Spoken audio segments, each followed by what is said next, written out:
사랑하는 새벽나라 친구들 반갑습니다. 여러분과 함께 주일 말씀을 나눌 신대종 전도사입니다. 오늘도 하나님 앞에 신령과 진정으로 예배하며 온전한 감사를 올려드리는 우리 새나 친구들이 되기를 축복합니다. 우리 친구들은 혹시 봅슬레이라는 올림픽 종목을 알고 있나요? 동계올림픽 종목 중 하나인데요. 제가 개인적으로 좋아하는 종목입니다. 아마 들어본 친구들도 있을 거예요. 봅슬레이는 2인 종목과 4인 종목이 있습니다. 특별히 4인으로 구성된 선수들이 봅슬레이 썰매를 타고 정해진 트랙을 누가 빠른 시간 안에 통과하는지를 기록으로 승부를 가르는 경기입니다. 이 종목의 꽃은 4인승인데 4명의 각자의 역할을 가지고 함께 경기에 임합니다. 맨 앞인 1번 자리에서 썰매를 조종하는 파일럿이 있고 썰매가 힘차게 내려갈 수 있도록 속력을 발휘해야 하는 2번과 3번의 푸시맨, 코스에 대한 완벽한 이해로 순간순간 브레이크를 걸어줘야 하는 브레이크맨까지 이 4명이 한마음으로 함께 경기에 임해야 좋은 결과가 나오게 됩니다. 그렇게 하나가 되기 위해 서로의 역할을 지지하고 서로의 실수를 보듬어주며 경기를 끝까지 임하게 되는 거죠. 오늘 말씀 속에서도 하나님의 아름다운 공동체가 하나가 되기 위해 마음을 모았는지 살펴보며 우리도 하나님의 아름다운 공동체를 이루어가는 복된 자녀들임을 기억하는 은혜의 주일이 되기를 축복합니다. 오늘 말씀의 제목은 하나됨을 위해 기꺼이입니다. 오늘의 말씀은 느헤미야 11장 1절에서 9절입니다. 백성들의 지도자들은 예루살렘에 살게 됐습니다. 나머지 백성들에 대해서는 제비를 뽑아 10분의 1은 거룩한 성 예루살렘에서 살게 했고 그 나머지 10분의 9는 각자 자기의 성읍에서 살게 했습니다. 또 모든 백성들은 예루살렘에 살기로 자원하는 사람들을 축복해 주었습니다. 예루살렘에 살게 된 각 지방의 지도자들은 다음과 같습니다. 다른 이스라엘 사람들, 제사장들, 레위 사람들, 느디님 사람들, 솔로몬의 신하들의 자손들은 각각 자기가 물려받은 유다 여러 성읍에서 살았습니다. 예루살렘에는 유다와 베냐민 출신도 몇몇 살았습니다. 유다의 자손들로는 베레스의 자손으로 우시아의 아들이며 스가랴의 손자이며 아마랴의 증손이며 스바디아의 현손이며 마할랄렐의 5대 손인 아다야와 바룩의 아들이며 고로세의 손자이며 하사야의 증손이며 아다야의 현손이며 요아립의 5대 손이며 스가랴의 6대 손이며 실로의 7대 손인 마아세야가 있었습니다. 예루살렘에 살던 베레스의 자손들은 다 합쳐 468명이었는데 이들은 다 용사들이었습니다. 베냐민의 자손들로는 무슬람의 아들이며 요엣의 손자이며 브다야의 증손이며 골라야의 현손이며 마아세야의 5대 손이며 이디엘의 6대 손이며 여사야의 7대 손인 살루아 그 다음에 갑비와 살레를 비롯해 928명이 있었습니다. 시그리의 아들 요엘이 그들의 감독이었고 하스누야의 아들 유다가 그 다음 가는 사람이었습니다. 공동체를 위해 헌신하는 사람들의 모습이 기록되어 있습니다. 우리 함께 본문 1절과 2절 말씀을 보겠습니다. 백성들의 지도자들은 예루살렘에 살게 됐습니다. 나머지 백성들에 대해서는 제비를 뽑아 10분의 1은 거룩한 성 예루살렘에서 살게 했고 그 나머지 10분의 9는 각자 자기의 성읍에서 살게 했습니다.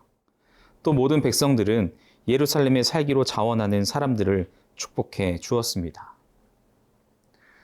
방금 읽은 말씀을 다시 살펴보면 백성들의 지도자들은 예루살렘에 살게 됐고 나머지 백성들은 제비를 뽑아 10분의 1은 예루살렘에 나머지 10분의 9는 각자 자기 성읍에 살게 됐다고 기록하고 있습니다.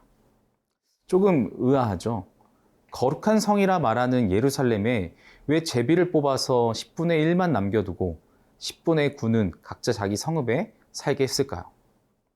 당시 백성들은 예루살렘이 아닌 유다의 다른 성읍들에 살고 있었어요. 성전을 섬기는 제사장, 또 레위인, 느디님 사람들도 예루살렘이 아닌 유다의 다른 성읍에 살고 있었죠. 이들은 순번을 정해서 순서대로 성전을 섬기기 위해 예루살렘으로 출퇴근을 했을 거예요. 예루살렘이 살기가 어려운 상황이니 이와 같은 결정을 하지 않았을까 생각합니다. 예루살렘이 수도로서 또한 성전 제사가 이루어지는 거룩한 성으로서 기능을 감당하려면 무엇보다 사람들이 있어야 하는데, 따라서 유다의 지도자들부터 예루살렘에 살기로 결단했고 백성들 중에서도 제비를 뽑아 살게 되었습니다. 지금도 그렇지만 자신의 거주지를 옮긴다는 것은 대단히 어려운 일이죠. 삶의 터전을 바꿔야 하기 때문입니다. 그럼에도 하나님의 일을 위해, 함께하는 공동체를 위해 결단하는 모습을 보여주므로 모두 다 함께 섬기는 것임을 가르쳐 주고 있어요. 사랑하는 새벽나라 친구 여러분, 오늘 제목에서 알 수 있듯이 하나가 되기 위해서는 당연한 것은 없습니다. 서로의 섬김이 정말 기꺼이 필요하죠. 하나님을 위해 모인 우리 가운데 은혜를 기억한다면 우리는 나만을 위한 선택보다 공동체를 위해, 하나님을 위해 결단할 수 있어야 하죠. 우리를 통해 우리가 속한 하나님의 아름다운 공동체가 서로의 섬김을 통해, 서로의 협력을 통해 세워지는 은혜가 있기를 축복합니다.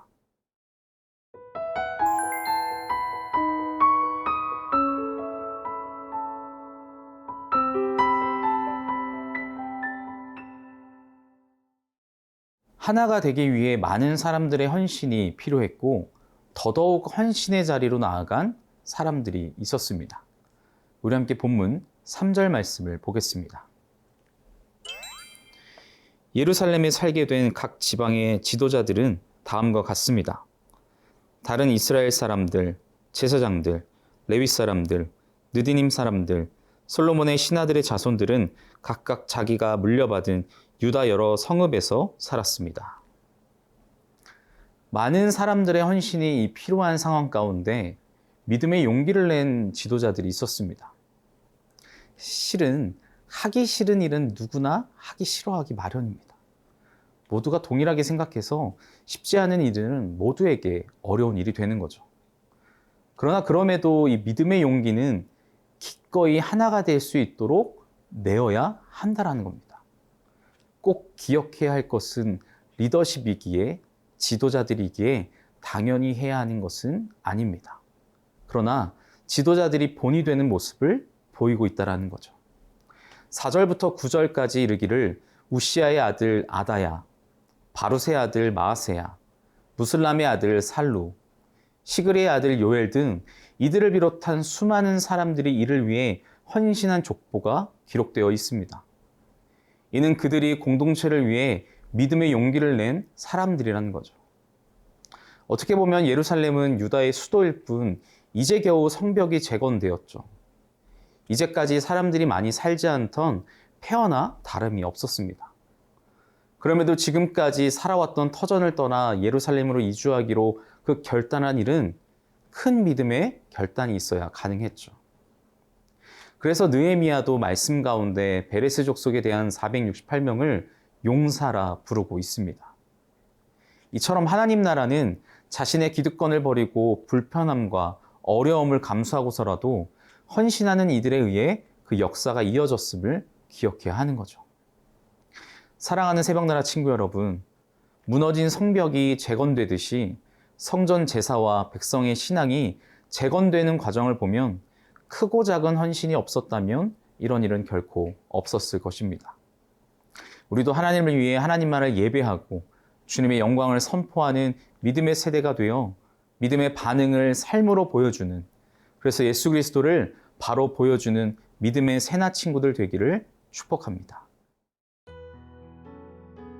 사랑의 하나님, 예수님께 받은 사랑과 은혜를 기억하며 삶으로 믿음의 반응을 드러내는 믿음의 세대가 되게 하여 주옵소서. 감사합니다.